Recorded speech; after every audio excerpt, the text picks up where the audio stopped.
The Houthis should have spent time regrouping. After nearly 2 months of being pelted with an aerial barrage from the United States, the militant group had the chance to recover after announcing a ceasefire with the US.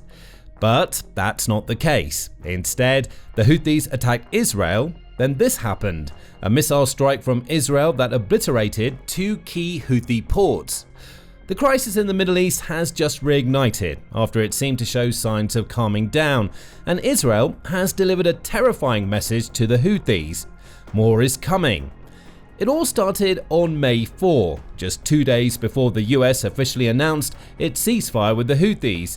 The militant group decided that day was the right time to launch an attack against Israel. This attack wasn't like most that the Houthis have launched in the past. For one thing, the Houthi missile got through. It traveled from Yemen all the way to Israel's Ben Gurion Airport, touching down near one of the airport's main terminals.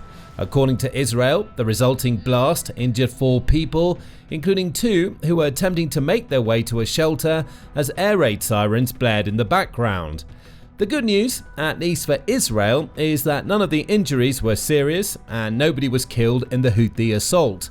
More would follow, the Houthis claimed in the wake of the attack. The group said it planned to create a comprehensive aerial blockade on Israel using repeated strikes against its airports, preventing Israeli commercial flights and perhaps even fighter jets from taking to the skies. Perhaps the Houthis overplayed their hand. Israel promised revenge.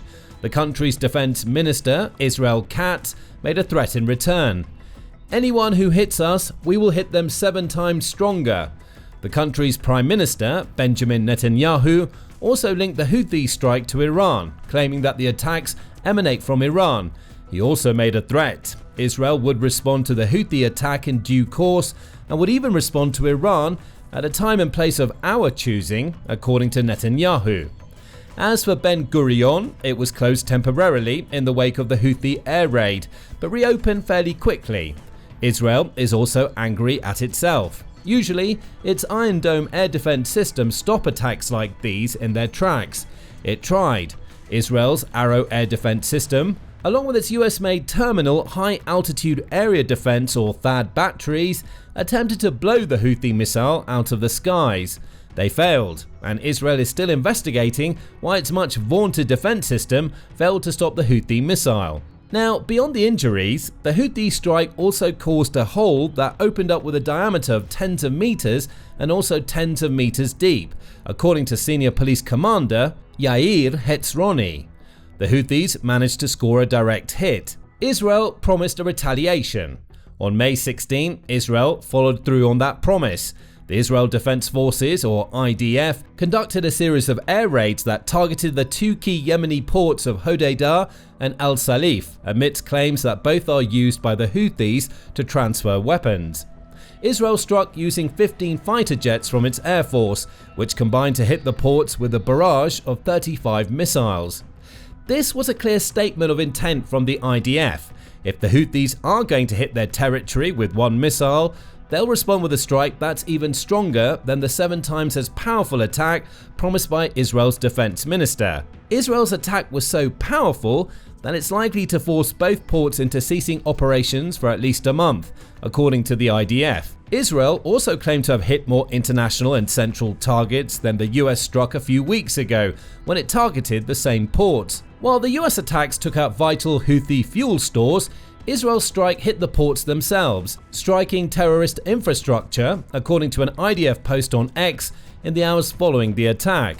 As the publication of this video, the Houthis haven't revealed if the Israeli response attack killed or injured anybody at the port. Taking to X, Israel Katz explained his country's reasoning for the attack. As we said, if the Houthis continue to fire missiles toward the state of Israel, they will suffer painful blows. And we will also target terror leaders, as we have done with Daif and the Sinwars in Gaza, Nasrallah in Beirut, and Hania in Tehran. Katz raged.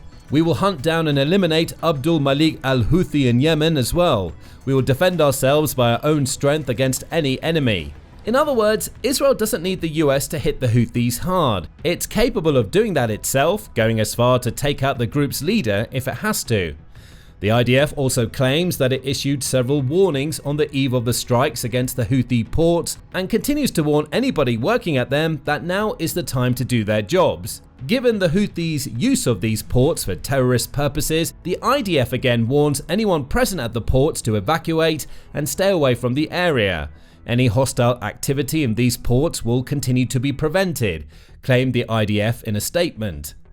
Translation: more airstrikes are coming. Anybody working in Yemen's largest ports needs to get out of Dodge.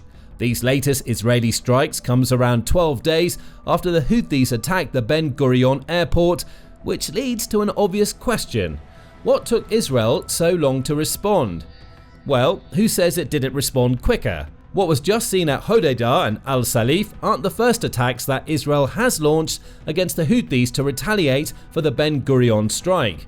It's hit the Houthis before, with an earlier missile attack on Yemen's capital of Sana'a, indicating the IDF's intentions. On May 6, Israel's military claimed to have fully disabled Yemen's main airport in response to the Ben Gurion attack, hitting a trio of civilian planes, the airport's departures hall, a runway, and a military airbase in a single devastating strike. Israel made its intentions to strike more places in Yemen clear with this attack, which the Houthis claim killed 3 people. Netanyahu claimed that it was time to hold the militant group accountable for its actions in a video statement, in which he also said that anybody who attacks Israel bears responsibility for his own blood.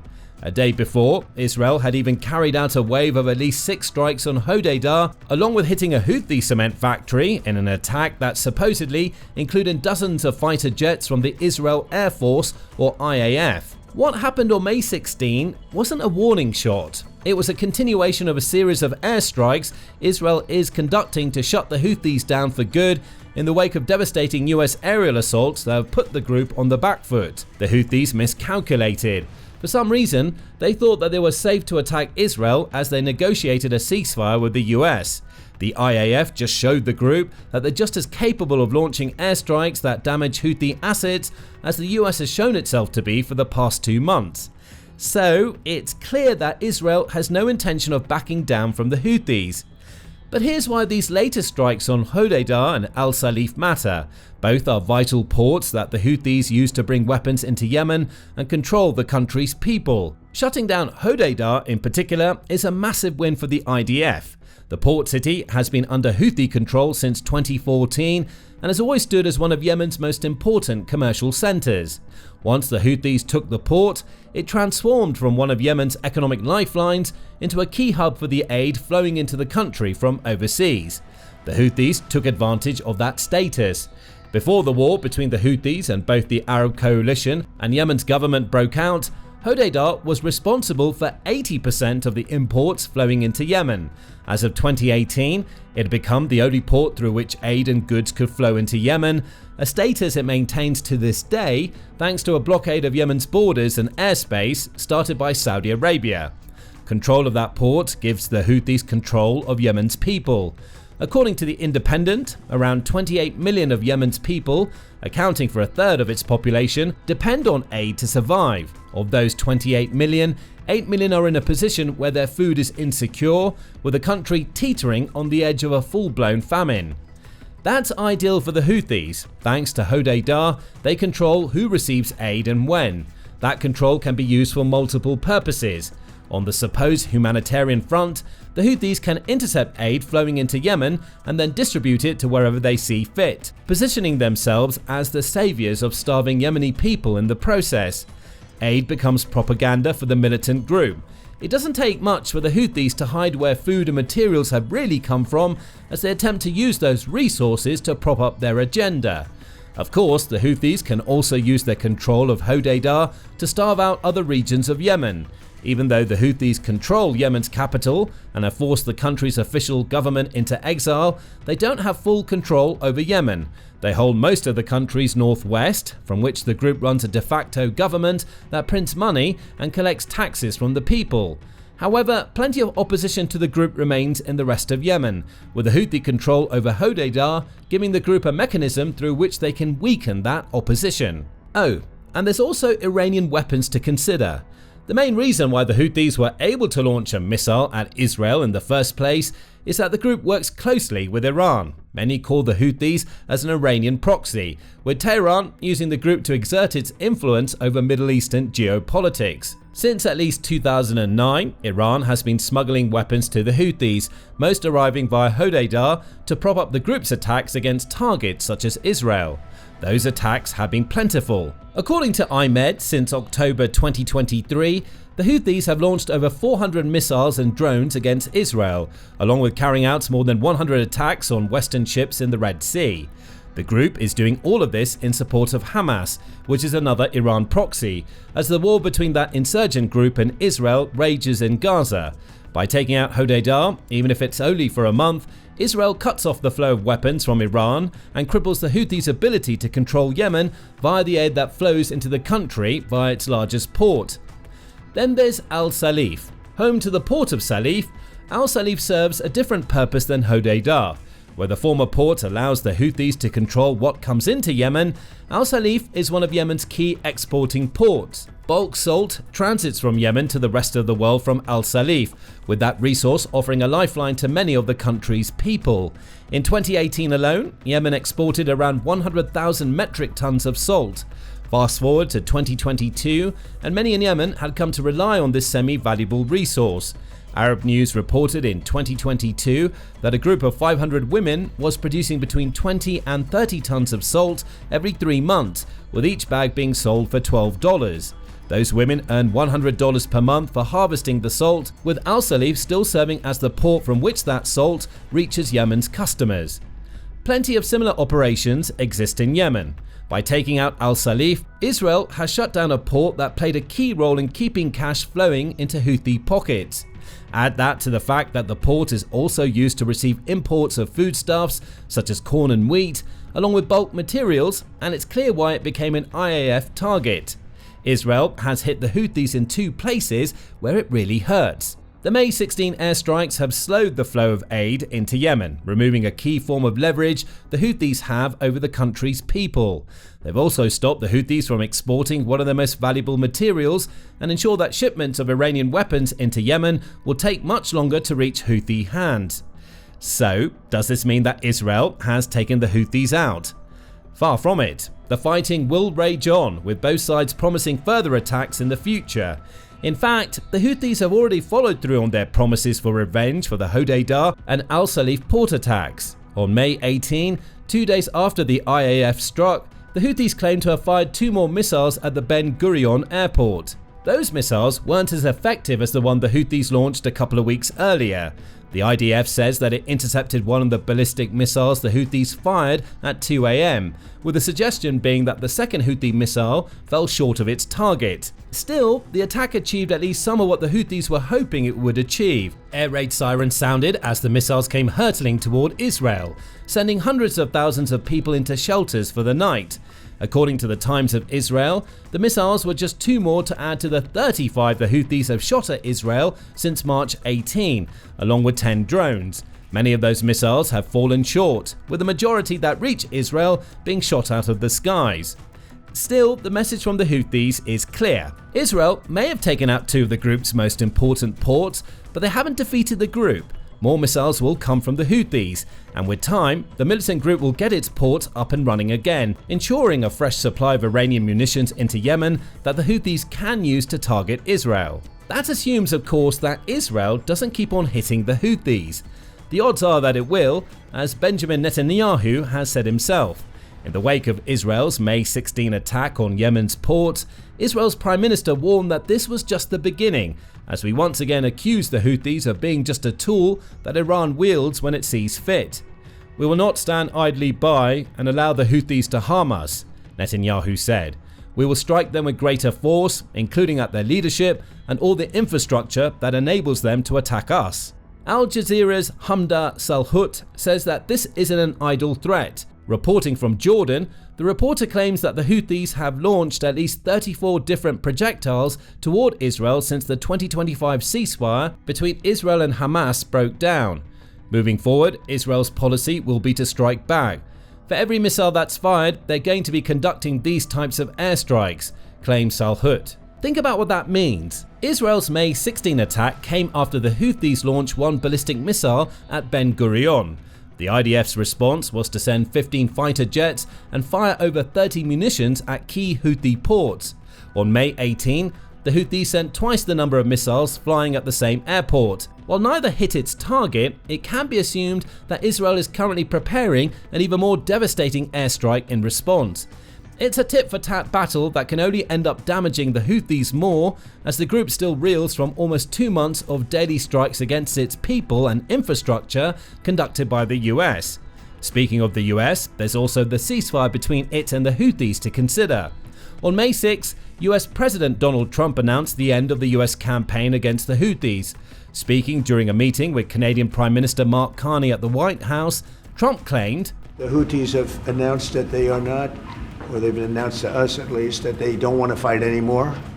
They just don't want to fight, and we will honor that, and we will stop the bombings, and they have capitulated." Trump didn't provide many details beyond that statement at the time, but it appears that the US is currently holding to that ceasefire. Oman, which has been acting as a mediator between the US and Iran in nuclear program negotiations, confirmed the deal, lending credibility to the idea that Iran told the Houthis to stop fighting against the US. America's airstrikes caused plenty of damage to the Houthis, with the US claiming to have hit over 1,000 targets in Yemen between mid-March and the ceasefire. Several of those strikes also killed a lot of people, with an attack on a Yemeni detention center a week before the ceasefire was announced, killing 68. Another raid, conducted on the Ras Izzah fuel port in Hodeidah, killed 80 and wounded another 150. The obvious question has to be asked: does Israel's renewed campaign against the Houthis mean that the US is going to come storming back into the picture? Right now, it seems unlikely for a couple of reasons.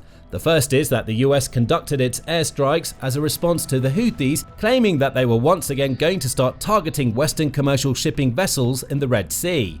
They aren't doing that right now, per the new ceasefire, which means the US won't be retaliating for Houthi strikes against Israel. It likely believes Israel is more than capable of responding to those kinds of attacks itself, as the IDF proved on May 16. The second reason is that the US strikes against Yemen cost money. A lot of money. By April 4, the US had already spent almost $1 billion on the strikes, meaning it's safe to assume it spent more than double that by the time the ceasefire was announced. 2 Fa-18 Super Hornet fighter jets also fell off the aircraft carriers hosting them during the conflict, with each jet costing the US $67 million. It seems unlikely that the US will want to get involved in Yemen again unless it can justify the financial outlay of doing so. Protecting commercial shipping vessels justifies that outlay. The Houthis launching a few missiles at Israel doesn't. That doesn't matter to Israel. It's proven itself more than capable of picking up where the US left off, and its promise to respond to every Houthi attack on its territory means that more attacks will be coming. The May 16 attack was just the start. The Houthis hit back at Israel a couple of days later, so look for news of another Israeli strike in Yemen to dominate the headlines soon. But what do you think about Israel's attack against Yemen's 2 most important ports? How much will these strikes damage the Houthis in Yemen? And where do you think Israel will target next, given that it's promised a response to the Houthis' May 18 missile attack? Let us know your thoughts in the comment section, and remember to subscribe to The Military Show for more videos covering the latest in the Middle East crisis, the war in Ukraine, and other military conflicts around the globe.